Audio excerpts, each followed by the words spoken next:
What's up guys? Today, thanks to an unexpected failure, we are going to be doing the power steering pump on the 2005 Pontiac Grand Prix.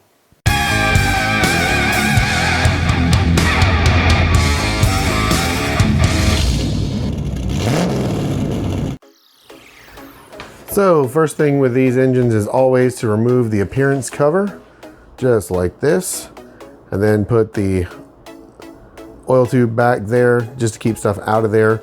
Then you're going to need to remove these two quick nuts and remove the coolant overflow reservoir to gain some extra space to get to the power steering pump and to get it out.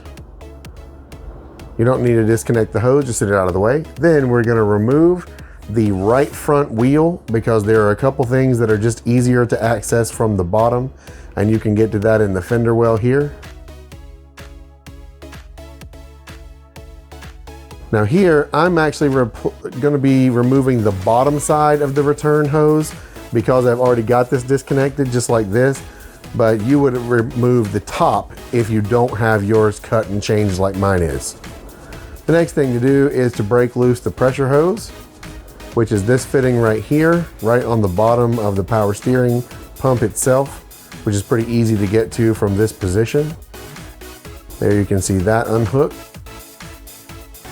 Then you're going to need to remove the serpentine belt, which is pretty straightforward. Just pull some tension off of it and pull the belt off like so.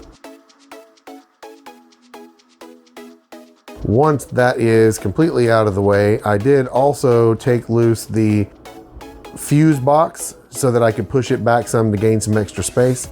Then you've got two 13mm bolts that you can get to through the holes in the pump pulley. You take both of those out and the pump will be loose. Then you can pull it out without removing anything else, but it will require being flipped over and wiggled and finagled. It will fit, but it'll be really tight. If you have too much trouble, you can always remove the alternator bracket and that will fix that problem. Okay, so now that we got that off the car, the next thing we've got to do is swap a couple things over. This is where you would normally disconnect this hose if you don't have the setup the way that I did. So you're just going to take this little spring clamp back, wiggle that right off. We're going to keep that and just remember which side goes to the pump itself. The next thing we have to do is we're going to take this pulley off.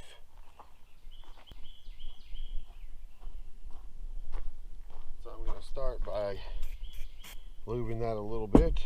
Then you're going to need a pulley extractor set, which I have right here. This is just one I got from AutoZone. What you're going to do is determine which side of this needs to be down like that. And you just take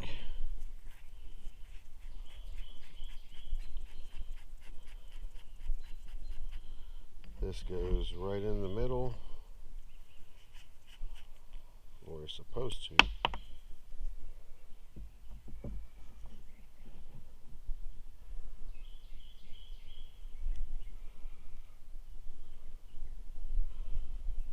That's interesting.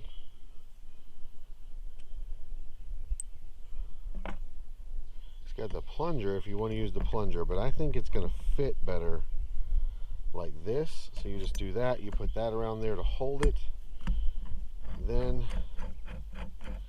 you're just gonna snug it up like that, hold one and turn the other.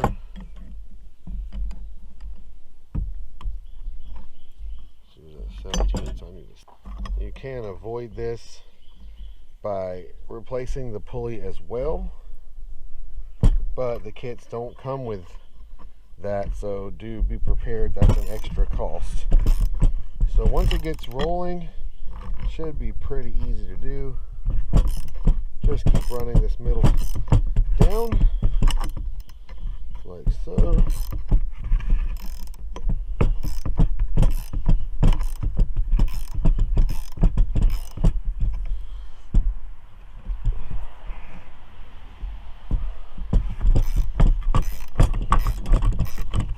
It should get easier and easier as it pulls it off.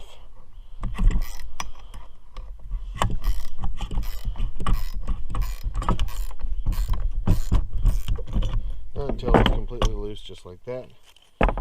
Then you're just going to take this off, put the pieces back together and set that aside. So now your pump is stripped down bare.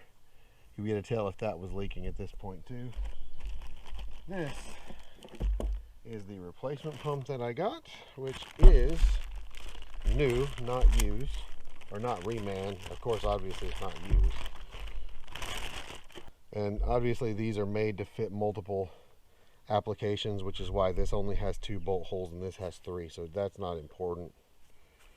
Everything else appears to be right. It does come with a new cap, which is all Asian writing on it for some reason. I'm not sure what the deal is with that. But everything appears to be here that needs to be here, except for now we have to press this pulley on. So to do that, you're just going to do the opposite. You just get it on here and get it started. It comes with this piece, which you run down and thread into the pump. Oh, we have a big problem. That's not going to work because it will not thread in. Great. Okay, so for anyone who gets this kit, it comes with this bolt that steps down to a smaller thread, which you need on some power steering pumps, but on these GM W-body pumps, you just need the bigger thread. So all I did was cut the small thread piece off, and now it threads down just fine. So I am just going to use it just like that. Then all you're going to do is just tighten this down while holding the pulley or the top piece, one or the other. And as this goes down, it should seat this pump for, or this for you.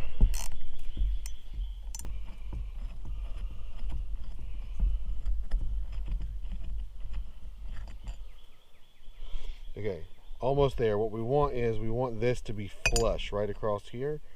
So I'm just gonna run this down some more. Not much more, but a little bit.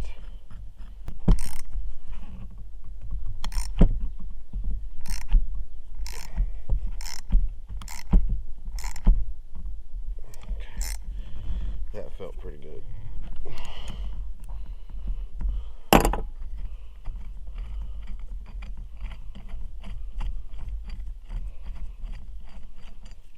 There we go. See, and confirmed that will go all the way down flush and still fit.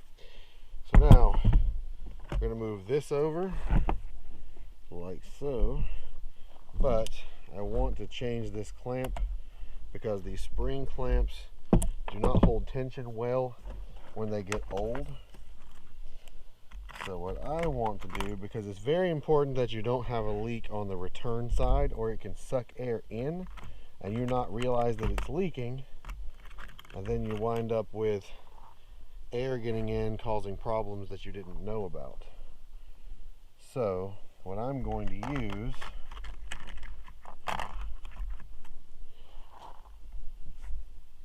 is one of these, I think.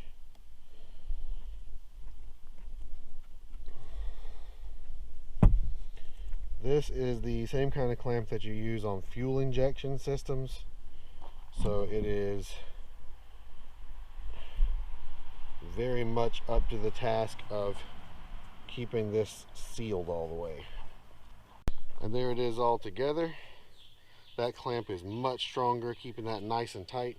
So now I got to remove this plug so that it's ready to receive the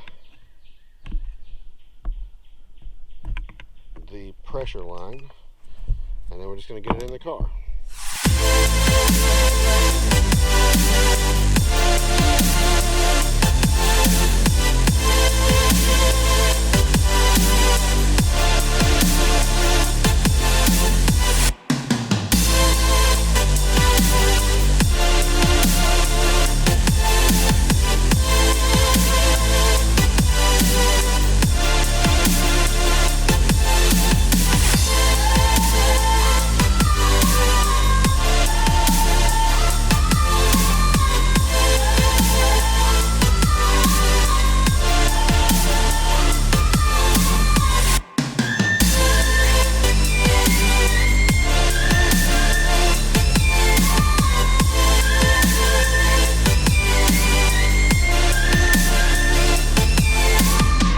that is the gist of the repair. There is not a whole lot to that job. It's actually pretty easy. I think it took me maybe an hour or so.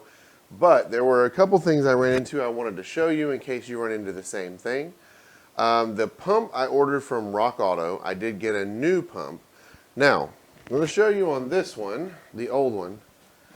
This is the pump. This is cast iron. That's what the factory pump is like on those, and it's pretty heavy. Now, the pump that I got was aluminum bodied and quite a bit lighter than this. And this fitting was the same, this fitting was the same, the reservoir was the same, everything was the same except it was threaded right here and these two were threaded. The bolts would not fit through the holes because they were threaded, but because I didn't want to have to order another part and needed to get this done today, I just drilled these two holes out. Everything was in the right place and this didn't get in the way, so it bolted right up and it worked and everything was fine. As a matter of fact, the power steering feels great. So I don't know why there is an aluminum version and I don't know why it was threaded. When I looked it back up on Rock Auto's website, it still only showed that one option. So, well, it showed 4 or 5 different pumps, but they all listed for the same car. So anyone who's maybe a little bit more familiar with 7th gens might want to let me know. Maybe that's, I don't know if that's perhaps one for a different year or something. But if you get a hold of the aluminum bodied one, it is really just as easy as getting a drill bit that's just big enough to cut the threads out of there, drilling those 2 holes out, and then the bolts fit and everything went together just exactly like stock, so I had no problems. So anyway, that was that. Drop this video a like. I'm going to get out of here. Drop me a comment if you know what's going on with the weird 2 different kinds of power steering pumps. And make sure you're subscribed to my channel, and I'll see you in the next video. Thank you so much for watching, and peace.